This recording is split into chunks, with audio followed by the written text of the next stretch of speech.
Sir, cable రంగంలో ఒకప్పుడు ఈ చట్టానికి సంబంధించినటువంటి నియమ నిబంధనలు చాలా సరళంగా ఉండేవి.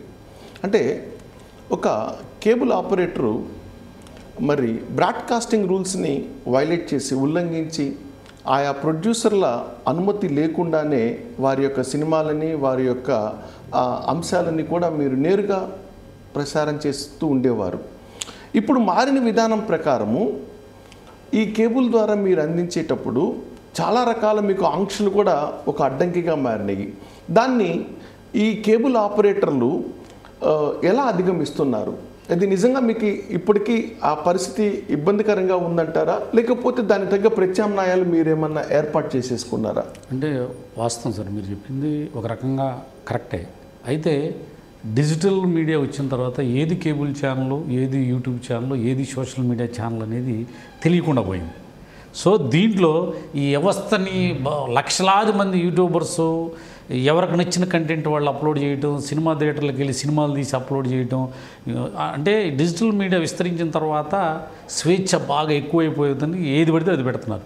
సో కేబుల్ వ్యవస్థ ఉన్నవాళ్ళు చాలా జాగ్రత్తగా వహిస్తున్నారు. దానికి సంబంధించిన కంటెంట్లు వేస్తారు. అలాగే యూట్యూబ్ని ఎక్కువగా యూట్యూబ్లో కానీ సోషల్ మీడియాలో అప్లోడ్ చేస్తున్న సినిమాలు కానీ ఏదైతే పబ్లిక్ డొమైన్లో ఉంటున్నాయో అలాంటి సైట్లను ఉపయోగించుకోవటం, వాటి అనుమతులు తీసుకోవటం, దాన్ని జాగ్రత్తలు ఇస్తున్నారు.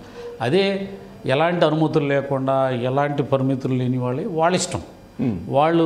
వాళ్ళకున్న ఒక లిమిట్ అంటూ లేదు. పబ్లిక్ డొమైన్లో ఏవైతే ఉన్నాయో అవి ఎవరికైనా స్వేచ్ఛగా పంచవచ్చు, షార్ట్లు చేసుకోవచ్చు, ఏదైనా చేస్తున్నారు.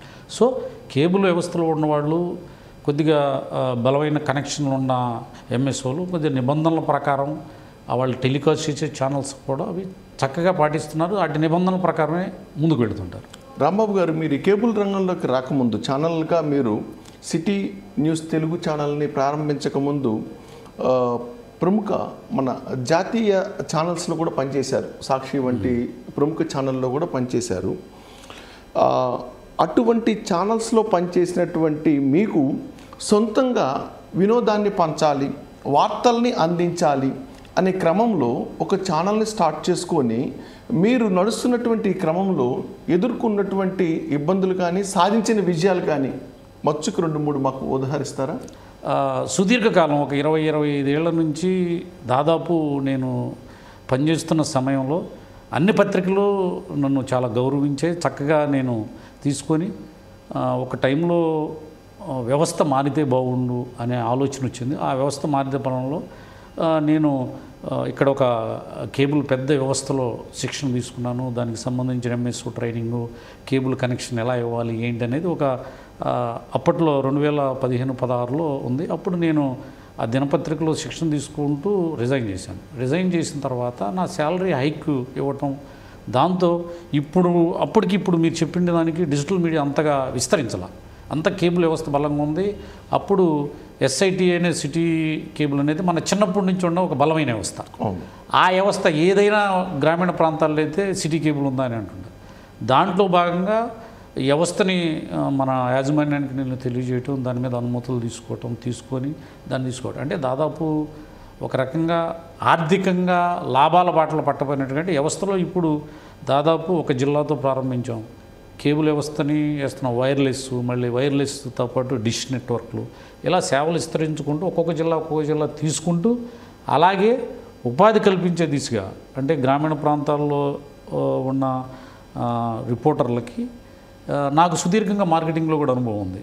దీని దృష్ట్యా వాళ్ళకి ఖాళీగా ఉన్న వాళ్ళకి కేబుల్లో శిక్షణ ఇవ్వటం, కేబుల్ ద్వారా ఆదాయం పొందటం. మన దగ్గర రిపోర్టర్కి చెప్తే మీరు ఇప్పుడు చూస్తుంటారు, ఏ పత్రిక ఏ ఛానల్లో అంతగా ప్రముఖ దినపత్రికలు కొన్ని తప్ప మిగతాయి కానీ యూట్యూబ్ ఛానల్లో కానీ ఒక లోగో తీసుకోవటం, వెళ్ళటం, తిరగటం ఇలా చేస్తున్నాడు. పర్టికులర్గా మన దగ్గర ఎవరైతే పనిచేస్తారో ఆ రిపోర్టర్కి గౌరవ వేతనం కింద శాలరీ వస్తానని చెప్పడం, వాళ్ళకి టార్గెట్ ఓరియంటెడ్గా ఒక ఉపాధి కల్పించి నువ్వు బతుకుతూ సంస్థను బతికించే వ్యవస్థలో అతన్ని శిక్షణ ఇస్తున్నావు. దాంతో మనతో కలిసి పనిచేసేవాళ్ళు ఇప్పుడు ఒక కృష్ణా, గుంటూరు, ఏలూరు, వెస్ట్ గోదావరి, నేను రీసెంట్గా తిరుపతి, నెల్లూరు ఈ ప్రాంతాల వరకు ఒక 250 మెంబర్స్ మన దగ్గర పనిచేస్తున్నారు. ఈ 250 మందికి శాలరీ తీసుకునే వాళ్ళకి ఒక పద్ధతి లేదు సార్, నేను నాకు చిన్నప్పటి నుంచి జర్నలిజం మీద ఇంట్రెస్ట్, నేను అది తిరుగుతా ఇది తిరుగుతానంటే వాళ్ళకి ఒక పద్ధతి ప్రకారం ముందుకు వెళ్తున్నాం. ఒక రకంగా డిజిటల్ వ్యవస్థ వచ్చిన కాడి నుంచి కొంచెం కేబుల్ వ్యవస్థ అందరూ దాన్ని ఆసక్తిగా చూడటం, పెద్ద పెద్ద కార్పొరేట్ కంపెనీలు కూడా యూట్యూబ్ ఛానల్ యాడ్స్ ఇద్దాం, ఇన్స్టాగ్రామ్ యాడ్స్ ఇద్దాం అనే దాని దాశలోకి వెళుతున్నారు. కానీ ఇప్పటికీ గ్రామీణ ప్రాంతాల్లో కొన్ని కేబుల్ కనెక్షన్లు ఉంటాయి. ఎంత డిజిటల్ ప్రపంచం ఉన్నా దాదాపు మన రాష్ట్రంలో సుమారు 40-50 లక్షల కనెక్టివిటీ ఇంకా కేబుల్ వ్యవస్థ మీద నడుస్తూనే ఉంది. ఏదైనా కానివ్వండి, ఇంటర్నెట్తో కూడా.